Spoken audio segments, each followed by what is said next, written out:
وہ بھرپور نیند لے کر اٹھا تھا۔ دوپہر کے 2 بج رہے تھے جب وہ تازہ دم ہو کر نیچے آیا۔ لاؤنج میں رونق لگی تھی۔ اردل، ردا اور الفت بیگم ٹی وی کے آگے بیٹھے ہوئے تھے جہاں پی ایس ایل کا کوئی میچ چل رہا تھا۔ آنسا اور عالیہ کچن میں مصروف تھیں۔ کھانے کے برتنوں میں چمچ چلنے کی آوازیں آ رہی تھیں۔ وہ مسکراتا ہوا سیدھا الفت بیگم کے پاس آیا تھا۔ وہ شکن آلودہ ٹراؤزر شرٹ پہنے اپنے پرانے حلیے میں بھی نہایت پرکشش لگ رہا تھا۔ ہلکے گیلے بال تھوڑے سے ماتھے پر بکھرے تھے اور آنکھیں بہت دیر سونے کے باعث ہلکی سی سوزش زدہ تھیں۔ السلام علیکم، گھمبیر آواز میں سلام جھاڑتا وہ پہلوؤں پر ہاتھ رکھے اردل کو دیکھنے لگا، جو ٹی وی دیکھنے میں ایسے غرق تھا کہ اس کے سلام کا جواب بھی نہیں دیا۔ وہ ہر کھیل کا دیوانہ تھا۔ وعلیکم السلام، جیتے رہو میرے لال۔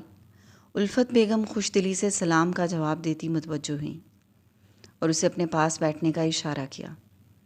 وہ اردل کی گردن پر ایک زور کی چپت لگاتا دادی کے قریب تخت پر ہی بیٹھ گیا۔ الفت بیگم نے محبت سے اس کے سر پر ہاتھ پھیرا۔ ناکام چیمپئن، تم کب آئے یونیورسٹی سے؟ وہ اردل سے مخاطب تھا، جو اس کے بھاری ہاتھ کی چپت کھانے کے بعد جلن مٹانے کو اب گردن مسل رہا تھا۔ ابھی آدھا گھنٹہ پہلے۔ اور چشماٹو کتنے بجے آتی ہے؟ وہ داناستہ اس کے بارے میں پوچھ رہا تھا کیونکہ نیچے آتے ہوئے وہ ایک دفعہ کمرے میں جھانک کر آیا تھا۔ کمرہ خالی تھا۔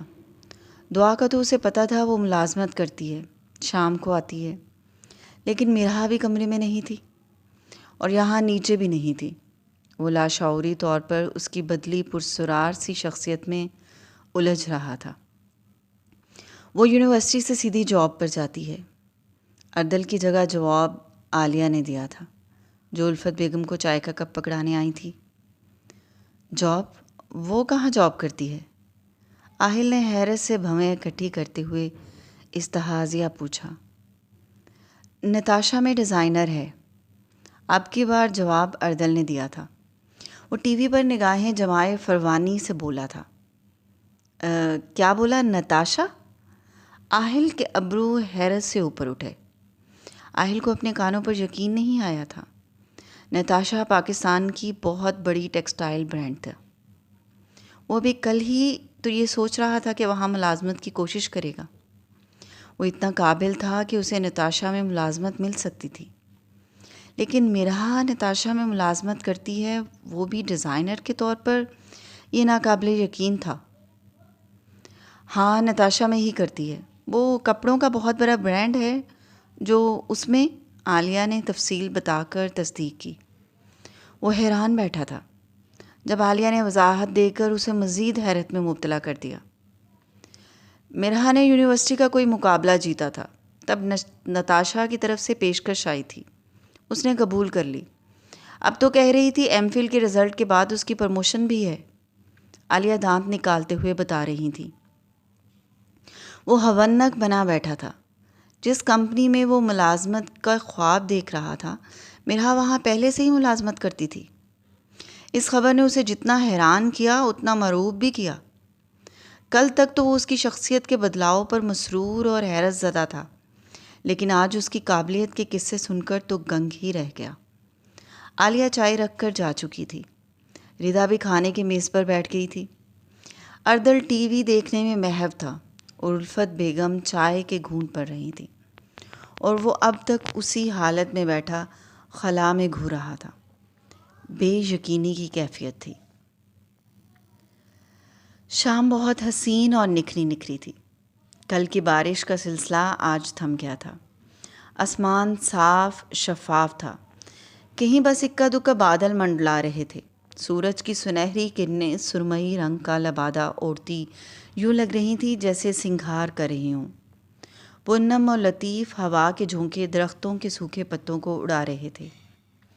ایسی حسین شام میں الفت منزل کے چمن کا حسن دوبالا ہو رہا تھا۔ وہ اردل کے ساتھ بیڈمنٹن کھیل رہا تھا جب دور سے نظر گیٹ سے اندر داخل ہوتی مرحا پر پڑی۔ اردل نے اسے بتایا تھا کہ نتاشا کی ملازمت میں اسے گھر چھوڑ کر جانے کی خدمات بھی شامل ہیں۔ نتاشا کی VIP وین اسے گھر چھوڑ کر جاتی ہے۔ وہ ہلکے عثمانی رنگ کے لمبے قمیض اور کیپری میں ملبوس تھی۔ ایک کندھے پر سیاہ رنگ کی لمبی اسٹرپ والا بیگ تھا اور دوسرے ہاتھ میں سیاہ رنگ کا لیپ ٹاپ بیگ تھا۔ لمبا سا دوپٹہ سر سے ڈھلکا ہوا تھا۔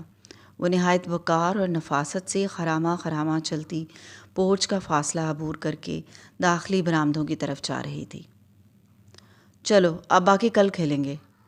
آہل نے اسے دور سے دیکھا تو کھیل کو خیر بات کہتا تیزی سے اس کی طرف بڑھا۔ اردل نے برا سا منہ بنایا۔ یہ کیا بات ہوئی؟ کھیل مکمل کر کے جاؤ۔ اردل پیچھے سے چیخ رہا تھا اور وہ لمبے ڈگ بھرتا اور باڑ پھلانگتا چند سیکنڈ میں ہی مرہا کے ہم قدم تھا۔ اسے گیٹ میں داخل ہوتے ہی دیکھ چکی تھی اور پھر اس کا یوں کھیل چھوڑ کر بھاگ کر اس کے پاس آنا سب بنا دیکھے ہی محسوس ہو رہا تھا، لیکن وہ رکی نہیں تھی۔ یار واٹ اے سرپرائز! تم نے مجھے حیران کر دیا۔ نتاشا میں جاب کر رہی ہو؟ وہ کل منہ پر ہی دروازہ بند کرنے والی عزت افزائی یکسر بھلائے آج پھر اسے اسی بے تکلفی سے مخاطب کیے ہوئے تھا۔ وہ اس وقت نہایت تھکی ہوئی تھی۔ یونیورسٹی سے سیدھا نتاشا جانا اور وہاں سے شام کو لوٹنا، یہ سب اگر اسے بہت مصروف رکھتا تھا تو ساتھ ساتھ بہت تھکا دینے والا بھی تھا۔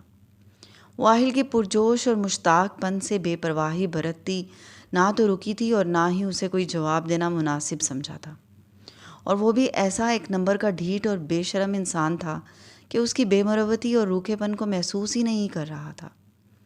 یہ جان بوجھ کر بے پرواہ بن رہا ہے۔ تمہیں پتہ ہے میں نے لندن میں بیٹھ کر پاکستان کے جن ٹاپ کمپنیز کے لیے اپلائی کیا ہے ان میں سے top of the list Natasha ہی ہے۔ مرہا نے تھکے سے انداز میں لاؤنج کی راہداری عبور کرتے ہوئے ہال کی طرف قدم بڑھائے۔ وہ ساتھ ساتھ چلتا مسلسل بات کر رہا تھا، جیسے کہ وہ اس کی باتوں کو سن رہی ہو یا کوئی دلچسپی رکھتی ہو۔ آج مجھے جب یہ پتہ چلا کہ میری اپنی کزن مرہا احمر آلریڈی نتاشا کی ایک ڈیزائنر ہے تو سوچو میری کیا حالت ہوئی ہوگی۔ وہ گھوم کر ایک دم مرہا کے سامنے آ گیا تھا۔ وہ ٹکراتے ٹکراتے بچی تھی۔ سپاٹ آنکھیں جو پچھلے 2 منٹ سے اس کی طرف نہ دیکھنے کا تہیہ کیے ہوئی تھیں اب اس کے چہرے پر ٹکی تھیں۔ وہ بھرپور مسکراہٹ اور خوشی سے چمکتی آنکھیں لیے سامنے کھڑا تھا۔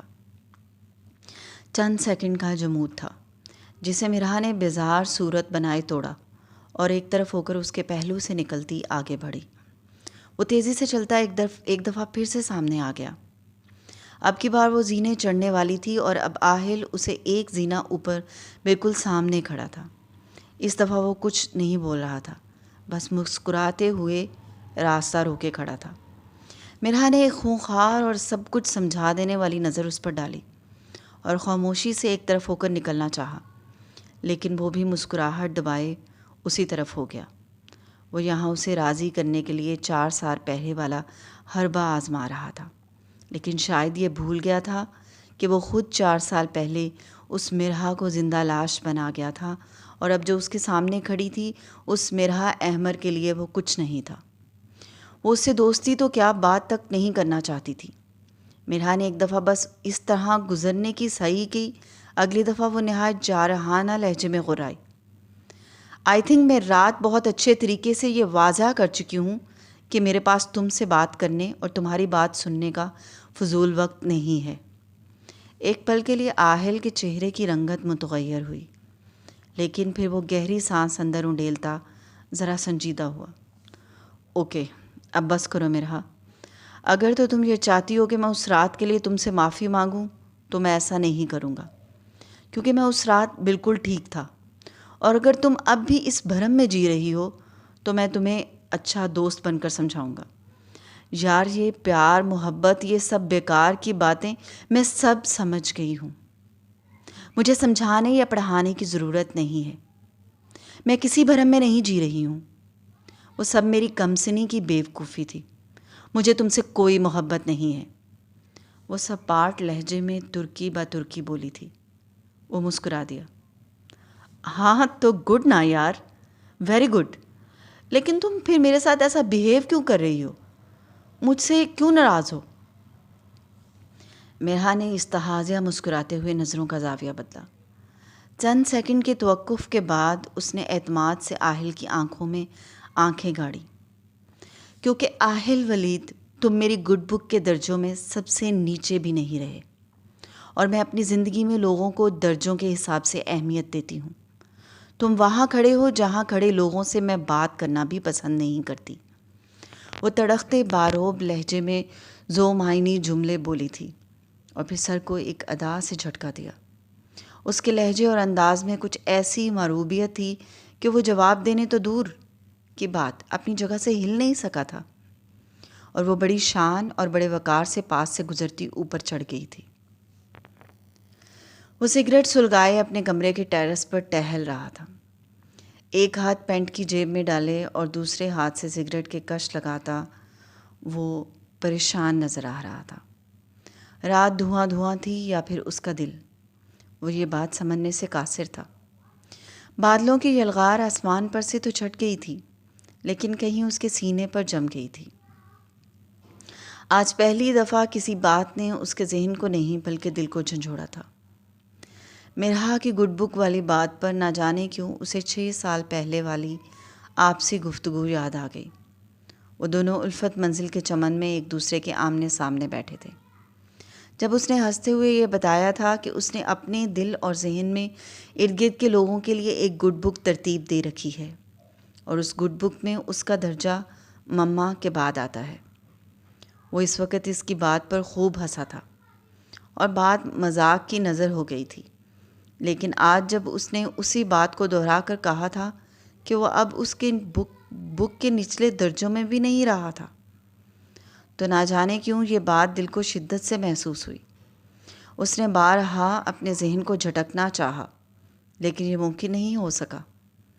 مرحا کا وہ استحاضیہ مسکراہٹ والا چہرہ، اس کے لہجے سے جھلکتی وہ اجنبیت اور کڑواہٹ اس کے ذہن سے چپک کر رہ گئی تھی.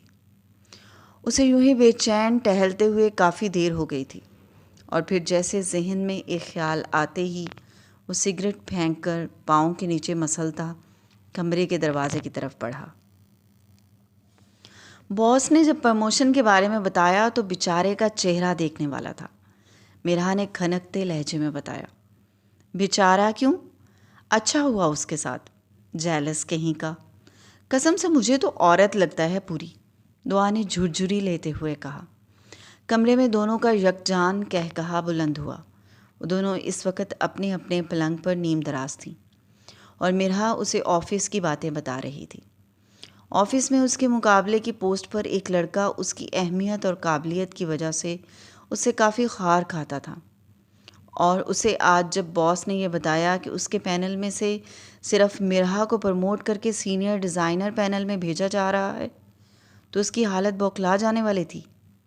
اور اب وہ ہمیشہ کی طرح سونے سے پہلے دعا کو سب بتا رہی تھی. دونوں اس بات سے لطف اندوز ہوتے ہوئے ہنس رہی تھیں جب دروازے پر دستک کے بعد آہل دروازہ کھول کر اندر داخل ہوا. مرحا پلنگ کراؤن سے ٹیک لگائے، سینے پر دونوں ہاتھوں کی انگلیاں پھنسائے اور ٹانگوں کو کینچی صورت پسارے نیم دراز تھی. آہل نے آتے ہی اس کی طرف دیکھا تھا، جس کے چہرے کے تاثرات فوراً سپاٹ ہو گئے تھے، حالانکہ اس کے نکرئی کہکہوں کی جل ترنگ باہر سن چکا تھا. کیا کر رہی ہو تم دونوں؟ وہ نہایت بے تکلفی اور بشاشت بھرے لہجے میں مخاطب ہوا. مرحا فوراً سیدھی ہوئی اور سنجیدگی سے ایک طرف رکھے لیپ ٹاپ کو اٹھا کر گود میں رکھ لیا، جبکہ دعا مسکراتے ہوئے اس کے بات کا جواب دے رہی تھی. کچھ خاص نہیں، سونے کی تیاری. آؤ بیٹھو. دعا نے ایک چور نگاہ مرحا پر ڈالتے ہوئے اس کو بیٹھنے کی دعوت دی. مرحا پوری طرح لاپرواہی برتتی لیپ ٹاپ کی کی بورڈ پر انگلیاں نچانے لگی تھی. آہل کی نگاہیں اسی پر مرکوز تھیں. نہیں، بیٹھنے نہیں آیا ہوں. اس نے مسکراہٹ کو گہرا کرتے ہوئے سانس خارج کی اور گوشہ چشم سے مرحا کو دیکھتے ہوئے بات جاری رکھی. تم دونوں کو لینے آیا ہوں، چلو آئس کریم کھانے چلتے ہیں. دعا اس کی بات سن کر چہک اٹھی. ارے واہ، نیکی اور پوچھ پوچھ. چلو مرحا، مسٹر آکسفورڈ کی جیب ہلکی کر کے آتے ہیں. تم لوگ جاؤ، مجھے بہت کام ہے. مرحا نے مصروف لہجے میں صاف انکار کیا. آہل کی نظریں وہ مسلسل خود پر محسوس کر رہی تھی. آ کر کام کر لینا، تمہارے فیورٹ آئس کریم پارلر جا رہے ہیں۔ اس دفعہ وہ بولا تھا تو لہجے میں رسان اور اپنائیت تھی۔ نہیں، کام بہت ضروری ہے اور مجھے وقت پر سونا ہوتا ہے۔ ویسے بھی مجھے اب آئس کریم پسند نہیں ہے۔ وہ 2 ٹوک اور سپاٹ لہجے میں بولی تو دعا کھسیانی سی ہنسی اٹھ کر کھڑی ہوئی۔ مرحا ٹھیک کہہ رہی ہے، اس کو بہت کام ہے، چلو ہم دونوں چلتے ہیں۔ دعا نے اس کا بازو دبوچ کر اپنی طرف کھینچا۔ وہ اب بھی مرحا کی طرف دیکھ رہا تھا۔ میں نہیں مانتا کوئی اتنا بدل سکتا ہے کہ اس کی پسند ناپسند بھی بدل جائے۔ وہ جم کر وہیں کھڑا تھا۔ دعا نے گھور کر اسے باہر جانے کا اشارہ کیا، لیکن وہ بے پرواہی برتتا مرحا کی طرف متوجہ تھا۔ حیرت کی بات ہے، یہ وہ شخص کہہ رہا ہے جو خود کبھی اپنے فیصلے پر مستقل نہیں رہتا۔ مرحا نے ترکی بترکی طنز بھرے لہجے میں چوٹ کی۔ آہل کا چہرہ دھواں دھواں ہوا، پیشانی پر شکر پڑے۔ میرے فیصلے حالات کے ساتھ اس لیے بدلتے ہیں کہ مجھے وہ بہتر لگتے ہیں۔ میں ضد بازی میں پسند ناپسند نہیں بدلتا۔ وہ دانت پیستے ہوئے بول رہا تھا۔ دعا نے بوکھلا کر دونوں کی طرف دیکھا اور فوراً آہل کا بازو پکڑا۔ آہل، یہ کوئی بحث کی بات نہیں ہے۔ وہ نہیں جانا چاہتی تو کیوں ضد کر رہے ہو؟ چلو فوراً۔ ضد میں نہیں، یہ کر رہی ہے۔ کل سے اسے منانے کی کوشش کر رہا ہوں اور یہ ہے کہ… وہ غصے سے لب بھینچ کر رکا۔ وہ اب پرسکون سی اپنے کام میں محو تھی۔ دعا ایک جھٹکے سے اس کے سامنے آئی اور پھر زبردستی بازو پکڑ کر دروازے کی طرف چل پڑی۔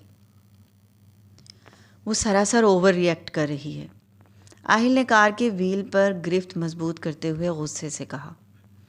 دعا اس کے ساتھ والی نشست پر براجمان تھی۔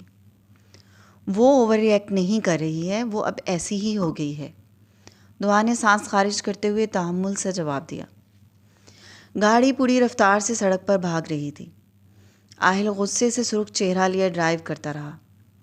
مرحا کا دل اس کے لیے اس قدر سخت ہو سکتا ہے اس نے تصور بھی نہیں کیا تھا، اور اب تو اس کی ناراضی پر غصہ آنے لگا تھا۔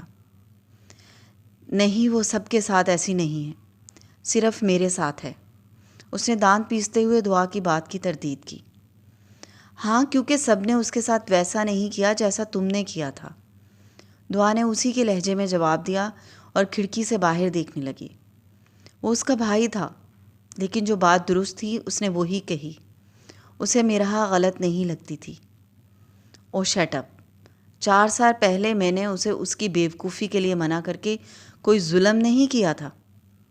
وہ جو بھی کر رہی تھی وہ بالکل غلط تھا۔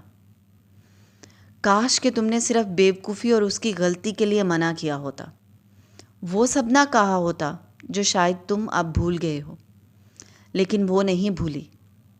دعا نے سپاٹ لہجے میں فوراً جواب دیا اور گاڑی میں جیسے سناٹا چھا گیا۔ وہ جو بھرپور غصے میں پیشانی پر بل ڈالے بیٹھا تھا، ایک دم سے چہرہ بے تاثر ہو گیا۔ اگر تمہیں یاد نہیں تو میں بتا دیتی ہوں۔ دعا پہلو بدل کر مکمل طور پر اس کی طرف گھوم گئی اور آنکھیں چندھی کیے اس کی طرف دیکھا جو اب ہونک نظر آ رہا تھا۔ آہل، جسے تم صرف بیوقوفی سے منع کرنا کہہ رہے ہو، دراصل وہ اس کی محبت اور اس کے سچے جذبات کو ٹھکرانا تھا۔ اور بات صرف یہی نہیں تھی۔ 4 سال پہلے اس رات تم نے اس کے بارے میں جو بکواس کی تھی اس نے سب سن لی تھی۔ تمہیں ہم سب نے بتایا، لیکن مرحا نے اس کے بعد بہت سفر کیا۔ میں اس کے ہر اس پل کی گواہ ہوں جس میں وہ تکلیف میں تھی۔ دعا ایک لمحے کے لیے خاموش ہوئی۔ یہ لمحہ اس پر بھاری تھا۔ ندامت کے پہاڑ جو آج اس پر ٹوٹ رہے تھے، 4 سال تک ایسا کچھ نہیں تھا۔ شاید ہم انسان اپنے سے حقیر کسی بھی انسان کی تذلیل کرتے ہوئے کبھی ایک پل کے لیے بھی غور و فکر نہیں کرتے کیا ہمارے زہر آلودہ الفاظ اس کے دل پر کتنے گہرے زخم لگا رہے ہوں گے۔ لیکن جب وہی شخص طاقتور اور ہم پلہ ہو کر ہمارے سامنے آ جائے تو ہم اپنے پرانے اعمال پر ندامت محسوس ہونے لگتی ہے۔ اس کے ساتھ بھی کچھ ایسا ہی ہوا تھا۔ دعا اسے مرحا کی اس اذیت کے بارے میں بتا رہی تھی جو اس نے اس کے لندن چلے جانے کے بعد محسوس کی تھی۔ اور وہ بالکل خاموش بیٹھا تھا۔ اس کے پاس پیش کرنے کے لیے کوئی دلیل، کوئی جواز نہیں تھا۔ وہ بس خاموشی سے دعا کو سن رہا تھا۔ وہ رات اس پر بہت بھاری تھی، دل پر جیسے کسی نے بھاری پتھر رکھ دیا ہو۔ دعا نے اس کے وہ سارے الفاظ دہرائے تھے جو اس نے اس رات بولے تھے۔ اب وہ اگر اپنے ہر جملے کو تول رہا تھا تو اتنا ہی جھک رہا تھا۔ وہ اس وقت اپنے کمرے میں چت لیٹا چھت کو گھور رہا تھا، اور نہ جانے کتنے پہر گھورتا ہی رہا، اور کب نیند آئی اور اسے تھپک دیا۔ کہتے ہیں احساس ندامت ہمیشہ کسی نہ کسی بدلاؤ کا سبب بنتا ہے۔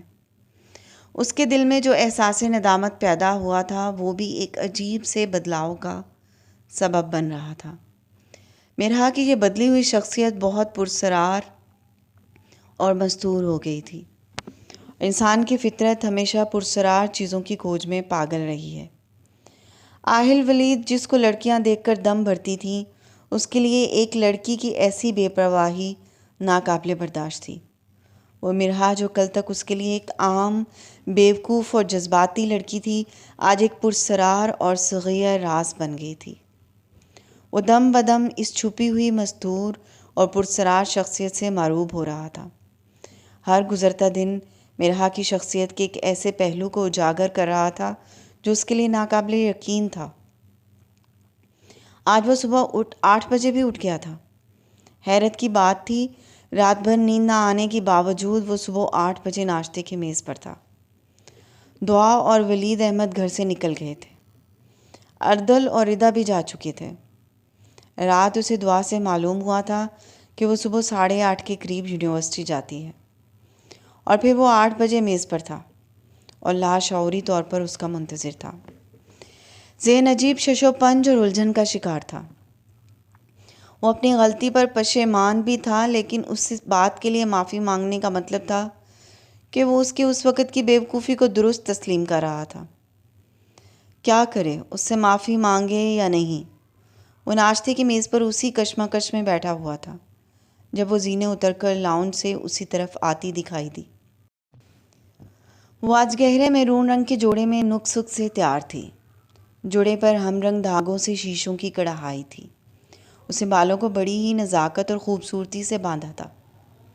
درمیان میں نکالی مانگ، دونوں اطراف کی طرف ٹویسٹ کیے کھلے چھوڑے کمر پہ جھولتے بالوں میں کرل اس پہ خوب جچ رہے تھے۔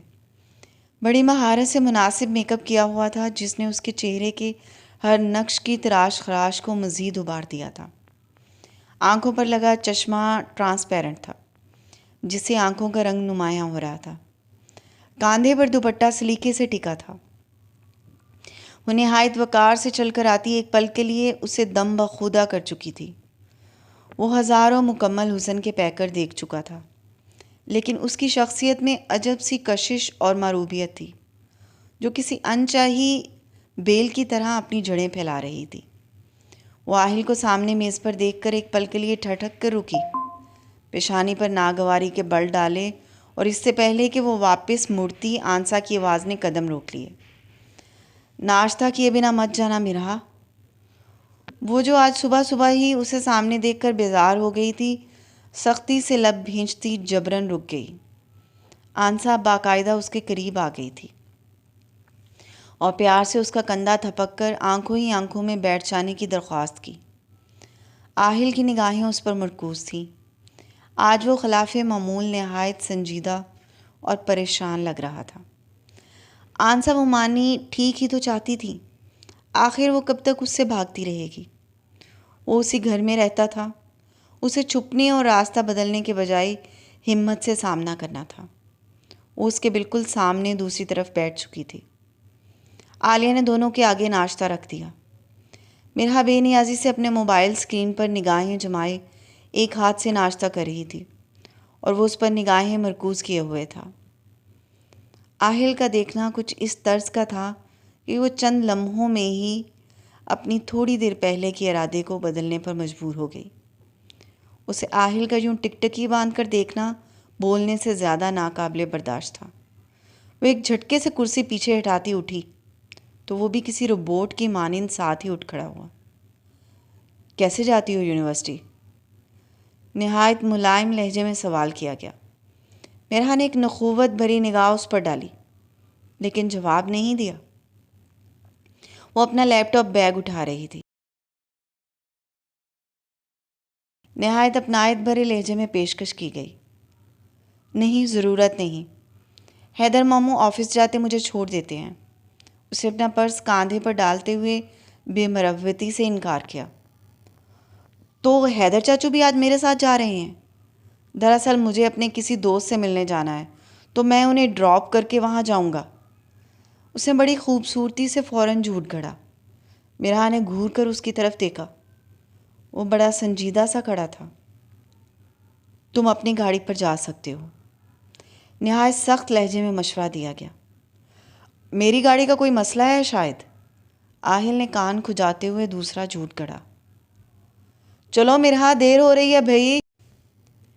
حیدر نے لاؤنج سے ہانک لگائی تو آہل لپک کر ان کی طرف بڑھا، اور جب وہ لاؤنج میں پہنچی وہ ان کے ہاتھ سے گاڑی کی چابی لے چکا تھا۔ چاچو، میں آج ٹیکسی سے جاؤں گی، ویسے بھی آج مجھے ایک سیمینار میں جانا ہے۔ اس نے جیسے آہل کے سارے منصوبے پر پانی پھیر دیا۔ حیدر نے کن اکھیوں سے آہل کی طرف دیکھا اور پھر جیسے ساری بات سمجھ آ گئی۔ تو کوئی بات نہیں، جہاں سیمینار ہے وہاں ڈراپ کر دیں گے۔ چلو شاباش، حیدر نے الفاظ پر زور دیتے ہوئے کہا اور اس کی طرف دیکھ کر ایسے التجائی صورت بنائی کہ وہ نہ چاہتے ہوئے بھی ان کے پیچھے چل پڑی۔ وہ ایک دم سے خوش نظر آنے لگا تھا۔ حیدر اس کے ساتھ اگلی نشست پر بیٹھ گئے اور وہ چہرے پر سخت تاثرات سجائے پیچھے بیٹھ گئی۔ آگے آ جاؤ، آہل نے بیک منر سے پیچھے دیکھتے ہوئے کہا تو غسیلی نگاہ اٹھا کر اس کی طرف متوجہ ہوئی۔ اس نے گاڑی جان بوجھ کر پہلے حیدر کے آفس کے راستے پر ڈالی تھی۔ میرا کو سمجھ آ گئی تھی، لیکن وہ فقط کڑھ کر رہ گئی۔ لیکن اب اس کے اگلے مطالبے پر تو جیسے تپ چڑھ گئی۔ نہیں، میں یہیں ٹھیک ہوں، پلیز جلدی چلو، مجھے دیر ہو رہی ہے۔ نہایت بے رخی سے کہا، پلیز میرا، مجھے تم سے بات کرنی ہے، آگے آؤ۔ اس کا لہجہ نہایت ملتجی تھا۔ دیکھو آہل، یہ فضول کا تماشا تمہیں ابھی اور اسی وقت کیوں لگانا تھا؟ میرا آج وقت پر پہنچنا بہت ضروری ہے۔ تم اگر چل رہے ہو تو بتا دو، ورنہ میں ابھی بھی ٹیکسی لے کر جا سکتی ہوں۔ وہ تڑکتے لہجے میں بولی کہ وہ فوراً گاڑی سٹارٹ کرنے پر مجبور ہو گیا۔ وہ سر جھٹک کر کھڑکی کے پار دیکھتے ہوئے منہ ہی منہ میں بڑبڑانے لگی۔ تم اس وقت کو فضول تماشا کہتی ہو، پھر مجھے بتاؤ میں تم سے کب اور کہاں سکون سے بات کروں؟ وہ سامنے سڑک پر دیکھتے ہوئے اونچی آواز میں مخاطب تھا۔ میرا یوں ہی خاموشی سے کھڑکی کے باہر دیکھتی رہی۔ وہ کن اکھیوں سے بار بار اسے بیک منر میں دیکھ رہا تھا، اور پھر جیسے ہمت جمع کیے گہری سانس خارج کرنے کے بعد بولا، میرا آئی ایم سوری، پلیز یار، اب یہ سب بس کر دو، ہم پھر سے اچھے دوست بن جاتے ہیں۔ اس کے لہجے میں ندامت تھی، التجا تھی۔ میرا کے وجود میں ہلکی سی جنبش ہوئی، پلکیں گالوں پر لرزیں اور لب پھڑپھڑائے، لیکن اس کی طرف دیکھا نہیں۔ 4 سال پہلے میں نے تمہیں جو بھی کہا تھا ان سارے الفاظ کے لیے میں بہت شرمندہ ہوں یار۔ مجھے اندازہ نہیں تھا کہ میرے غصے میں بولے الفاظ تمہیں اتنی تکلیف دیں گے۔ وہ کار ڈرائیو کرتا ہوا رک رک کر اور ٹھہرے لہجے میں بول رہا تھا، اور وہ ایک دم سے پیچھے ہوتی ہوئی دم ساتھ چکی تھی، لیکن چہرے کے تاثرات پر پرانے زخموں کی تکلیف ظاہر ہونے لگی تھی۔ مجھے رات دعا نے سب کچھ بتایا ہے کہ یقین کرو مجھے نہیں پتا تھا کہ تم اس سب میں اتنا آگے جا چکی تھی، کہ اس قدر صدمے میں چلی گئی۔ اگر مجھے اس بات کا اندازہ ہوتا تو کیا تم وہ سب نہیں کہتے جو تم نے اس رات کہا؟ میرا نے سپاٹ لہجے میں اس کی بات کاٹی۔ اس کا لہجہ باروب تھا۔ آہل ایک دم سے خاموش ہو گیا۔ تم تب بھی وہی کرتے آہل ولید جیسا تم نے اس رات کیا تھا۔ وہ آہستہ آواز میں جیسے غرائی، اور پھر برسوں کا بھاری لاوا ایک دم سے اور ایک ساتھ پھٹ پڑا۔ میری محبت نہ تو کوئی غلطی تھی اور نہ کوئی بیوقوفی تھی۔ وہ ایسا احساس تھا جو میرے بس میں نہیں تھا۔ میں محبت کے بارے میں نہ تو اس وقت زیادہ جانتی تھی اور نہ اب جانتی ہوں، لیکن اتنا ضرور جانتی ہوں کہ محبت سوچ سمجھ کر یا تول کر نہیں کی جاتی ہے۔ میں نے بھی نہ تو خود کو تمہارے حسن کے ترازو میں تولا تھا اور نہ ہی تمہاری ذہانت کے مطابق پرکھا تھا۔ اللہ نے میرے دل میں وہ جذبہ پیدا کیا اور میں نے وہ قبول کر لیا تھا، لیکن تم نے کیا کیا؟ اس کی آواز میں ہلکی سی لغزش پیدا ہوئی، لیکن وہ فوراً سنبھل گئی۔ تم نے اس سب کو میری غلطی بنا کر مجھے ایک مجرم کی طرح کٹہرے میں کھڑا کر دیا تھا۔ آہل جو دم بخودہ اسے سنتے ہوئے کار بھگا رہا تھا، ایک دم جیسے ندامت کی گہری کھائی میں جا گرا۔ رہی بات تمہیں معاف کرنے کی، تو وہ تو شاید میں اسی دن کر دیا تھا جس دن اللہ نے مجھے یہ دکھایا تھا کہ وہ اپنے بندے کو کبھی کسی حال میں اکیلا نہیں چھوڑتا ہے۔ لیکن کیا کروں، تمہارے دیے زخم میری روح پر آج بھی تازہ ہیں۔ جب جب تم میرے سامنے آتے ہو ان زخموں سے خون رسنے لگتا ہے۔ تم بات کرتے ہو تو میرا ذہن پھٹنے لگتا ہے۔ میں تمہیں معاف تو کر چکی ہوں، لیکن ساتھ ہی ساتھ تمہیں زیرو بھی کر چکی ہوں، اور زیرو مین تو تم اچھے سے جانتے ہوگے۔ میتھ جو اتنا اچھا ہے تمہارا۔ وہ اس تہازیہ ہنسی۔ آہل کو لگا وہ پاتال میں جا گرا ہے اور اتنی کامیابیوں کے باوجود ایک ناکام شخص ہے۔ وہ پرسکون مگر اثر کر دینے والے لہجے میں بول رہی تھی، زیرو مین نتھنگ ہوتا ہے مسٹر آہل ولید۔ نتھنگ مطلب کچھ بھی نہیں۔ تم میرے لیے اب کچھ بھی نہیں ہو، اور میں جن کو غیر اہم کر دوں پھر کسی بھی بات پر اہمیت نہیں دیتی۔ وہ تلخی سے کہتی چپ ہوئی اور پھر ہاتھ کا اشارہ کرتی ہوئی روب سے بولی، یہاں روک دو پلیز۔ آہل نے آہستگی سے جھکے کندھوں کے ساتھ گاڑی روک دی۔ وہ کچھ آگے ہوئی، لیکن پھر رک کر ایک سیکنڈ کے توقف کے بعد بولی، اور آئی ہوپ اب تم پرسکون ہو جاؤ اور دوبارہ بلا وجہ کی امید لگا کر بار بار مجھ سے بات کرنے کی کوشش مت کرو۔ تمہاری پھپھو زاد ہونا میری مجبوری ہے، لیکن تمہاری دوست بننا میرے اختیار میں ہے، اور میں تمہیں دوستی کے لائق نہیں سمجھتی۔ وہ بڑے وقار سے گاڑی سے اتری تھی، پوری قوت سے دروازہ بند کیا تھا اور شان سے چلتی ایک عمارت کی طرف بڑھ گئی، اور وہ وہیں بیٹھا تھا، آکسفورڈ کی ڈگری رکھنے والا، ذہین و فطین، خوبرو اور کامیاب آہل ولید۔ اس کے ذہن میں بس ایک لفظ گونج رہا تھا، زیرو، زیرو، زیرو۔ سوات کا حسین موسم، اونچی پہاڑیاں اور یہ حسین نظارے، سب کچھ پھیکا تھا۔ وہ سوات کی ایک اونچی پہاڑی پر موجود خوبصورت ہوٹل کے ٹیرس پر کھڑا تھا۔ اسے آج سوات آئے 3 دن ہو چکے تھے۔ جس شام وہ مرحا کو سیمینار چھوڑنے گیا تھا، اسی شام اس کے گھر آنے سے پہلے ایک دوست کو راضی کر کے سوات گھومنے کے بہانے سے الفت منزل سے نکل آیا تھا۔ دراصل وہ کچھ ایسا محسوس کر رہا تھا جس سے چھٹکارا پانا بہت ضروری تھا۔ وہ مرحا کی باتوں کو اور اس کو اپنے حواسوں پر سوار محسوس کر رہا تھا۔ اس صبح اس کے الفاظ نے نہ صرف اس کے ذہن کو جھنجھوڑا تھا، بلکہ اس کے دل پر بھی اثر کیا تھا۔ سوچا جائے تو مسئلہ تو کوئی ایسا بڑا نہیں تھا۔ اگر وہ سب ختم کرنا چاہتی تھی تو وہ بھی تو کر سکتا تھا۔ وہ لڑکی تھی اور ایک دن مایا اور دعا کی طرح اس کی بھی شادی ہو جانی تھی، لیکن اس کا دل یہاں آ کر ہر بات سے انکار کر رہا تھا۔ آخر یہ سب کیا تھا؟ اس کی سمجھ سے باہر تھا۔ جس مرحا کے خیالوں سے بچنے کے لیے وہ سوات بھاگ کر آیا تھا، وہ مرحا تو یہاں بھی اس کے حواسوں پر سوار تھی۔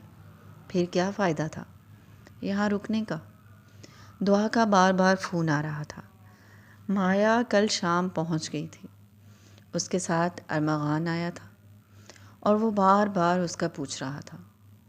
اسے دل میں تہیہ کیا کہ وہ جائے گا اور اب مرحا سے کوئی بات نہیں کرے گا، اس ارادے پر قائم ہونے کے بعد اسی صبح نکلا اور رات گئے لاہور پہنچا۔ سب سو رہے تھے، اس لیے وہ بھی اپنے کمرے میں آ کر سو گیا۔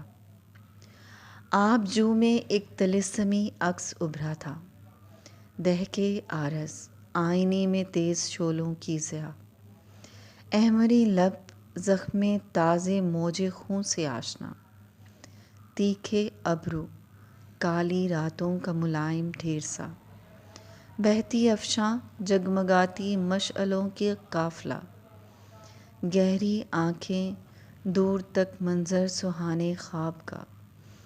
آب جو میں ایک طلسمی عکس ابھرا تھا ابھی، نک رہی پانی کے جو آنچل میں جھلمل کر رہی تھی، کون تھی؟ حور تھی تخیل کے رمنوں کی یا وہ جل پری تھی؟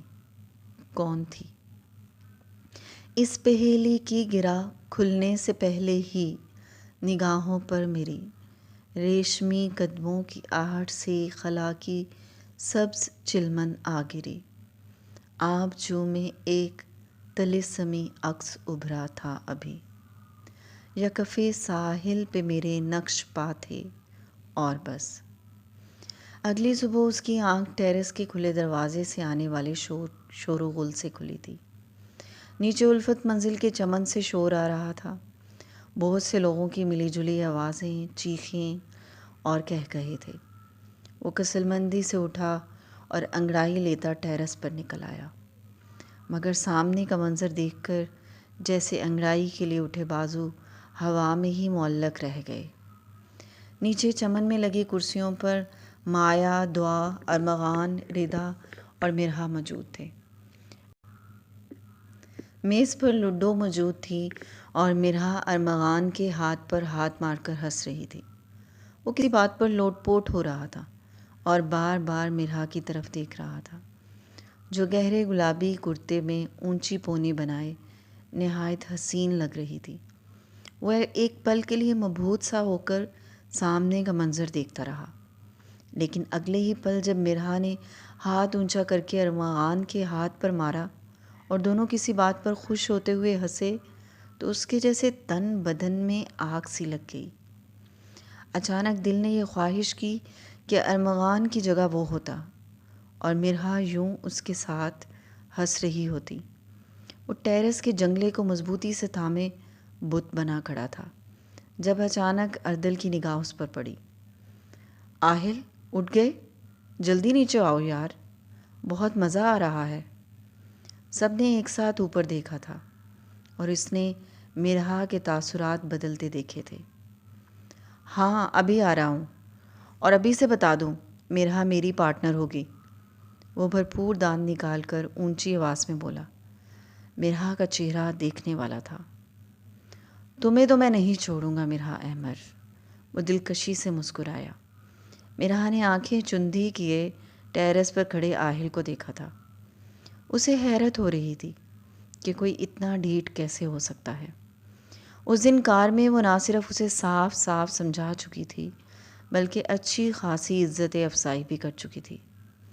ارمغان کے علاوہ سب آہل کی بات سن کر سہمی نگاہوں سے مرہا کو دیکھنے لگے تھے، جس کے چہرے کے تاثرات بدل رہے تھے۔ ارے تم نیچے تو آؤ، مرہا خود فیصلہ کرے گی کہ وہ کس کا پارٹنر بنے گی۔ ارمغان نے ہنستے ہوئے اسے نیچے آنے کا اشارہ کیا، جو اب ٹیرس کے جنگلے پر کوہنیاں ٹکائے دلکشی سے مسکرا رہا تھا۔ یہیں سے چھلانگ لگا کر نہ آ جاؤں؟ وہ شوخا ہوا۔ فٹ مین ہی رہ، سپر مین مت بن، ارمغان نے کہکا لگایا۔ اوکے تو پھر فٹ مین کی طرح پوری سپیڈ سے آتا ہوں، تم بس پچھلی شکست کے بدلے کے لیے تیار رہو، آہل نے اونچی آواز میں کہا۔ سب لوگ اب ہونک چہروں کے ساتھ بس مرہا کے رد عمل کا انتظار کر رہے تھے، جو اب تک تو نہایت خاموش بیٹھی تھی، لیکن اس کے چہرے کے تنے ہوئے تاثرات بتا رہے تھے کہ وہ ضبط کے کہیں آخری مراحل میں ہے۔ وہ فیصلہ تو مرہا کے فیصلے کے بعد طے ہوگا، ارمغان نے چہک کر جواب دیا۔ نہیں، اس دفعہ مرہا کی نہیں، میری چلے گی، میں آ رہا ہوں۔